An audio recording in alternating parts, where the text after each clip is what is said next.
ನಮಸ್ತೆ friends, good food land ಚಾನಲಿಗೆ ನಿಮಗೆಲ್ಲರಿಗೂ ಆತ್ಮೀಯ ಸ್ವಾಗತ. ಇವತ್ತು ನೋಡಿ, ಮುಳ್ಳು ಸೌತೆಕಾಯಿ ಹಾಕಿ ಮಾಡಿದಂತಹ ಇಡ್ಲಿ ಇವತ್ತಿನ ರೆಸಿಪಿ. ಇದರ ಜೊತೆ ಒಂದು ಚಟ್ನಿಯನ್ನು ಸಹ ಮಾಡಿ ತೋರಿಸಿದ್ದೇನೆ. ಯಾವುದೇ ಹೆಚ್ಚು ಸಾಮಗ್ರಿ ಬಳಸದೆ ಮಾಡಿದಂತಹ ರೆಸಿಪಿ ಇವತ್ತಿನದ್ದು. ತುಂಬ ಮುಳ್ಳು ಸೌತೆಕಾಯಿ ಹಾಕಿ ಮಾಡಿದ್ರಿಂದಾಗಿ ತುಂಬ ರುಚಿಯಾಗಿ ಬರ್ತದೆ. ಖಂಡಿತ ನೀವು ಒಮ್ಮೆ ಮನೆಯಲ್ಲಿ ಟ್ರೈ ಮಾಡಿ ನೋಡಿ. ಸರಿ, ಹಾಗಾದರೆ ಹೇಗೆ ಮಾಡೋದೆಂದು ನೋಡುವ. ಒಂದು ದೊಡ್ಡದಾದ ಮುಳ್ಳು ಸೌತೆಕಾಯಿಯನ್ನು ನಾನಿಲ್ಲಿ ತೆಗೆದುಕೊಂಡಿದ್ದೇನೆ.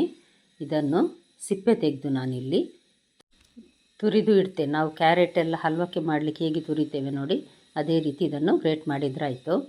ಗ್ರೇಟ್ ಮಾಡುವಾಗಲೇ ಇದು ತುಂಬ ನೀರು ಬಿಡ್ತದೆ. ಅದೇ ರೀತಿ ಉಪ್ಪು ಹಾಕಿದ ನಂತರ ಇನ್ನಷ್ಟು ನೀರು ಬಿಡ್ತದೆ. ಹಾಗೆ ಹೆಚ್ಚಿಗೆ ನೀರು ಹಾಕುವ ಅಗತ್ಯ ಇಲ್ಲ. ಒಂದು ದೊಡ್ಡ ತುಂಡು ಶುಂಠಿಯನ್ನು ಸಣ್ಣದಾಗಿ ಕಟ್ ಮಾಡಿ ನಾನಿಲ್ಲಿ ಹಾಕಿದ್ದೇನೆ.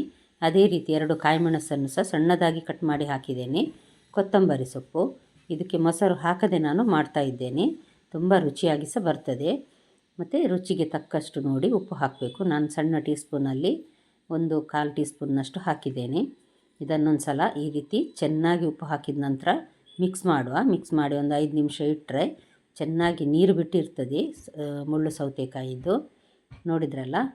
ಈಗ ರವೆ, ನಾನಿಲ್ಲಿ ಬೊಂಬಾಯಿ ರವೆ, ಸಜ್ಜಿಗೆ ಮಾಡುವ ರವೆ ಇದೆ ನೋಡಿ, ಉಪ್ಪಿಟ್ಟು, ಅದನ್ನು ತೆಗೆದುಕೊಂಡಿದ್ದೇನೆ. 2 ಗ್ಲಾಸಿನಷ್ಟು ಉಪ್ಪಿಟ್ಟು ರವೆ ಮತ್ತು ಒಂದು ಅರ್ಧದಿಂದ 3/4 ಗ್ಲಾಸ್ನಷ್ಟು ನೀರು. ನಂತರ ಹಾಕುವ ನೀರು. ಮೊದಲೊಂದು ಸಲ ಇದನ್ನು ನಾವು ಚೆನ್ನಾಗಿ ಮಿಕ್ಸ್ ಮಾಡುವ. ಈ ರೀತಿ ಸ್ವಲ್ಪ ಸಿಹಿ ಟೇಸ್ಟ್ ಬರಬೇಕಂದ್ರೆ 1-2 ಚಮಚ ಸಕ್ಕರೆ ಹಾಕಿದರೂ ನಡೀತದೆ. ನಾನಿಲ್ಲಿ ಕಾಯಿಮೆಣಸು, ಶುಂಠಿ ಮತ್ತು ಸ್ವಲ್ಪ ನೋಡಿ ಈಗ 1 ಟೀ ಸ್ಪೂನ್ನಷ್ಟು ಜೀರಿಗೆ ಹಾಕಿದ್ದೇನೆ. ಇದೇ ಸಾಕಾಗ್ತದೆ, ಒಳ್ಳೆ ರುಚಿ ಕೊಡ್ತದೆ ಇದು. 1 ಟೇಬಲ್ ಸ್ಪೂನ್ನಷ್ಟು ತುಪ್ಪ. ನಂತರ ಇದಕ್ಕೆ ಸಣ್ಣದಾಗಿ ಕಟ್ ಮಾಡಿದ ಗೇರು ಬೀಜ. ನಾನು ಗೇರು ಬೀಜ ಫ್ರೈ ಮಾಡದೆ ಹಾಕಿದ್ದೇನೆ. ಫ್ರೈ ಮಾಡಿ ಹಾಕಿದರೆ ಇನ್ನಷ್ಟು ರುಚಿ ಜಾಸ್ತಿ ಆಗ್ತದೆ.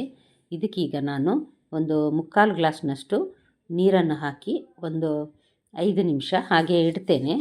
ಅಷ್ಟೊತ್ತಿಗೆ ನಾವಿಲ್ಲಿ ಲೋಟಕ್ಕೆ ಸ್ವಲ್ಪ ಎಣ್ಣೆ ತಾಗಿಸಿ ನಾನಿಲ್ಲಿ ಬಾಳೆ ಎಲೆಯನ್ನು ಸಣ್ಣದಾಗಿ ಕಟ್ ಮಾಡಿ ನೋಡಿ ಈ ರೀತಿ ಲೋಟದಲ್ಲಿ ಇಡ್ತೇನೆ.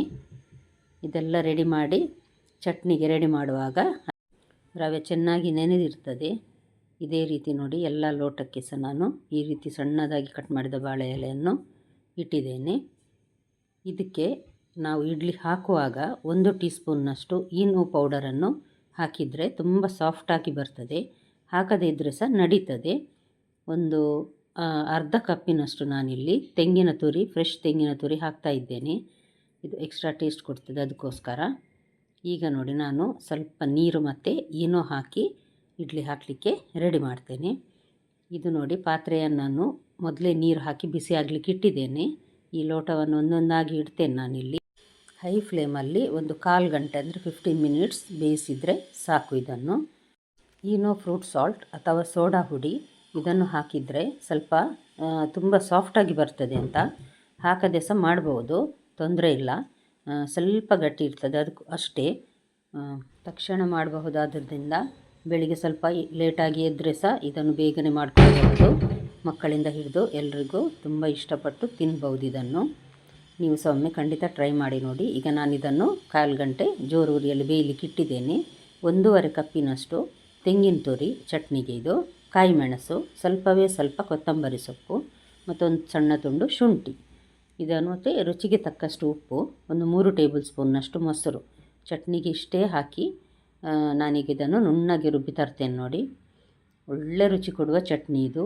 ಈ ಇಡ್ಲಿಗೆ ಅಥವಾ ಉಪ್ಪಿಟ್ಟು ಇಂಥದ್ದೆಲ್ಲ ಮಾಡುವಾಗ ಈ ಚಟ್ನಿ ತುಂಬ ಒಳ್ಳೆಯದಾಗ್ತದೆ. ಇದಕ್ಕೊಂದು ಒಗ್ಗರಣೆ ಹಾಕುವ. 1 ಟೇಬಲ್ ಸ್ಪೂನ್ನಷ್ಟು ತೆಂಗಿನ ಎಣ್ಣೆ, ಸ್ವಲ್ಪ ಸಾಸಿವೆ ಮತ್ತೊಂದು ಹಸಿಮೆಣಸನ್ನು ಕಟ್ ಮಾಡಿ ಕರಿಬೇವಿನ ಜೊತೆ ಹಾಕಿದ್ದೇನೆ ಒಗ್ಗರಣೆ. ಇದು ನೋಡಿ, ಈಗ 1/4 ಗಂಟೆ ಆಯಿತು. ಚೆನ್ನಾಗಿ ತುಂಬ ಬಿಸಿ ಇದೆ, ತೆಗಿಲಿಕ್ಕೆ ಆಗ್ತಾ ಇಲ್ಲ. ಸ್ವಲ್ಪ ಮೆಲ್ಲ ಉರಿ ಮಾಡಿ ನಾನೀಗ ಒಂದೊಂದನ್ನೇ ತೆಗೆದು ಪಕ್ಕಕ್ಕೆ ಇಡ್ತೇನೆ. ಸ್ವಲ್ಪ ತಣ್ಣಗಾಗಲಿ, ತುಂಬ ಬಿಸಿ ಇರುವಾಗ ಇದನ್ನು ತೆಗಿಲಿಕ್ಕೆ ಆಗೋದಿಲ್ಲ. ಸ್ವಲ್ಪ ತಣ್ಣಗಾದ ನಂತರ ತಟ್ಟಿ ಇಡ್ಲಿಯನ್ನು ತೆಗೆದು ಚಟ್ನಿಯ ಜೊತೆ ತಿಂದ್ರಂತೂ ಒಳ್ಳೆ ರುಚಿಕರವಾದ ಬ್ರೇಕ್ಫಾಸ್ಟ್ ಆಗ್ತದೆ ನಿಮಗೆ. ನೀವಿನ್ನೂ ನನ್ನ ಚಾನಲ್ ಗುಡ್ ಫುಡ್ ಲ್ಯಾಂಡನ್ನು ಸಬ್ಸ್ಕ್ರೈಬ್ ಮಾಡಿಲ್ಲ ಅಂದರೆ ದಯವಿಟ್ಟು ಸಬ್ಸ್ಕ್ರೈಬ್ ಮಾಡಿ. ಹಾಗೂ ನಿಮಗೆ ಇಷ್ಟ ಆದರೆ ಲೈಕ್ ಬಟನನ್ನು ಪ್ರೆಸ್ ಮಾಡಿ ಮತ್ತು ಫ್ಯಾಮಿಲಿ ಫ್ರೆಂಡ್ಸಿಗೆ ಶೇರ್ ಮಾಡೋದನ್ನು ಖಂಡಿತ ಮರಿಬೇಡಿ. ನಾಳೆ ಇನ್ನೊಂದು ಹೊಸ ರೆಸಿಪಿಯೊಂದಿಗೆ ನಿಮ್ಮನ್ನು ಮತ್ತೆ ಭೇಟಿಯಾಗ್ತೇನೆ. ನೋಡಿದ ಎಲ್ಲ ವೀಕ್ಷಕರಿಗೆ ಧನ್ಯವಾದ.